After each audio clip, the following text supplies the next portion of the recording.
¿Alguna otra pregunta adicional? Me parece que tú tenías Sí, una inquietud. bueno, brevemente, por favor. Yo creo que también igual la calidad de la educación, como se mencionaba antes, por mi propia experiencia creo yo que sí se debería reevaluar. Habrán situaciones que ya pasaron, como cerrar algunas instituciones y eso les sucedió. preguntaba. ¿Te parece, por ejemplo, Pero conveniente el cierre de las universidades tomando en cuenta que se ha depurado este sistema educativo también? A mí me parece que algunas sí debieron ser cerradas, otras pues no, pero es difícil darse cuenta de eso, puesto que en primer lugar... Pero fueron parámetros de evaluación, ¿no? Para cerrar las universidades. Pero por ejemplo, en mi caso, cuando evaluaron a mi universidad y a mi facultad, por ejemplo, dijeron que nosotros no teníamos examen de ingreso. Y específicamente en mi facultad, el examen de ingreso es uno de los más difíciles que yo he dado, al menos.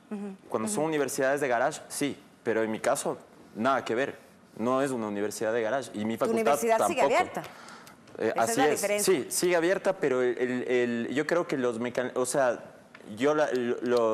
sea, lo poco que ¿Te parece que vi, deberían mejorar los mecanismos de evaluación por en este supuesto. caso? Yo pienso que fue un error haber cerrado las universidades, como dije antes, sin haber previsto qué iba a ocurrir con estos jóvenes. ¿Usted las abriría esas universidades cerradas? No estoy diciendo eso, Marcela. Lo que estoy diciendo es que previamente se debió haber definido qué iba a suceder con estos jóvenes, para evitar que suceda lo que ocurrió, que queden en la calle. Dios no quiera que se dediquen a delinquir ante la falta de oportunidades de estudio o de empleo que ellos sufren hoy en día. Por lo tanto, ¿qué estamos planteando nosotros? Que si fue un error del Estado haber autorizado esas universidades, porque recordemos que es el Estado quien autorizó su creación. Es el Estado quien debería asumir la responsabilidad de ese error y no los jóvenes. Son los jóvenes quienes pagaron los platos rotos. Eso es irresponsable. Debemos reinsertar a estos jóvenes al sistema educativo de forma urgente. Previamente hay que nivelarlos, por supuesto, pero hay que hacerlo ya.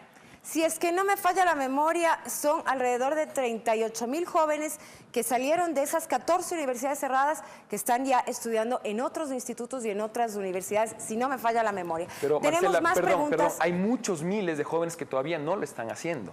Hay que darles una respuesta, porque insisto, son ellos quienes están pagando los platos ¿Pero rotos. cuál va a ser su respuesta concreta, Mauricio? La acabo de mencionar, Marcela. Reinsertarlos de forma inmediata al sistema educativo. Pero previamente hay que nivelarlos.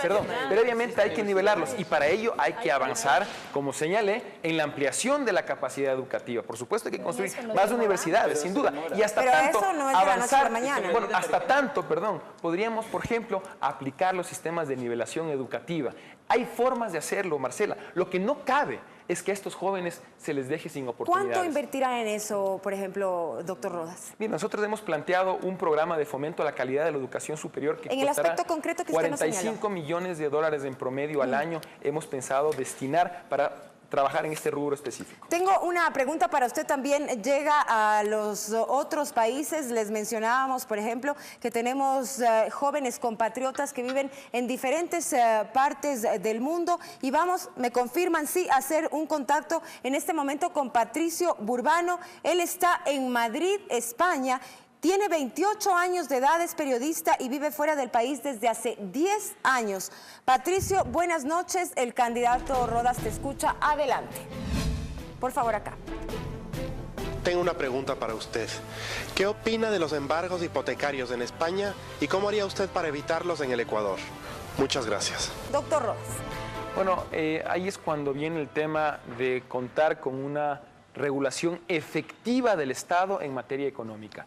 Las crisis financieras en Estados Unidos, en Europa, fueron producto precisamente de la ausencia de una regulación realmente efectiva. En ese sentido, yo creo que debemos regular el crédito para que no exista un sobreendeudamiento de las familias ecuatorianas, como lamentablemente sucedió en otros países y hemos visto ya los resultados. Debemos estimular la productividad por encima del consumo. Tenemos hoy en día un modelo económico que fundamentalmente está promoviendo el consumo por encima de la productividad. Eso no es sostenible en el tiempo. Y si bien, por supuesto, el esquema crediticio es favorable, hay que adoptar regulaciones para que no exista un nivel de sobreendeudamiento peligroso en el Ecuador, como el que ya se empezó a detectar hace algunos meses. Ojo, eso hay que controlarlo a tiempo para que no reviente, como lamentablemente sucedió en otros países. Las regulaciones no siempre son bien entendidas, pero ¿no? Cuando se intenta regular, no sé qué opinen ustedes, se habla de que se coarta derechos, por ejemplo.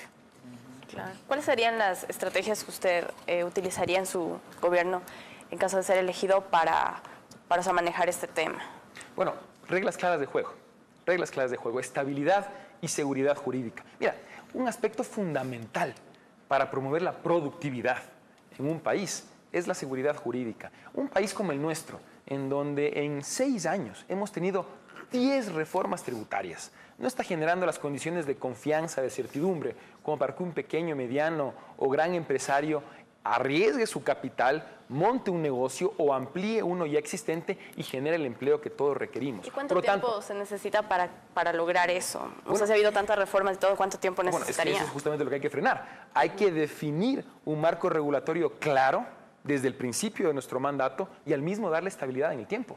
¿Y esto significa que poner más impuestos, reducir los impuestos? Vamos a eliminar los impuestos que sean antitécnicos. Específicamente estamos hablando de 2.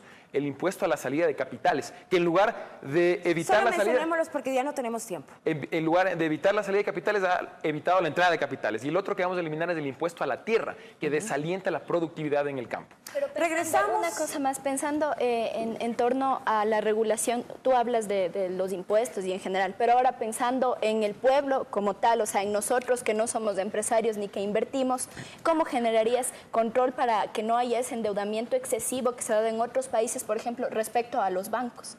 Bueno, justamente con regulaciones efectivas sobre la banca. ¿Pero cómo? Bueno, estableciendo normas claras para el otorgamiento de crédito, justamente para no estimular el sobreendeudamiento, cosa que es peligrosa en una economía que estimula el consumo por encima de la producción. Ese es el problema, no crear una burbuja crediticia. Eso es lo que terminó reventando en países como España o en Estados Unidos. Y si me permite, yo creo que aquí estamos hablando de la orientación económica que debe tener el gobierno. Yo siento que es un error que sea el Estado el actor protagónico de la economía como es hoy en el Ecuador. La historia se ha encargado muchas veces de demostrar que ese es un error no sostenible en el tiempo. Yo creo más bien que el Estado debe ser lo que señalé, un regulador efectivo que genere condiciones de estabilidad y seguridad jurídica para que sea el sector productivo y de manera muy particular las pequeñas y medianas empresas, las grandes generadoras de riqueza y empleo digno y bien remunerado. Ahí hablamos de regulaciones efectivas, pero no un Estado que tenga un nivel de intervencionismo excesivo en la economía que nunca es sano. Cintia, luego de la pausa serás tú la encargada de hacer los cuestionamientos al candidato Mauricio Rodas. Regresamos, quédese aquí.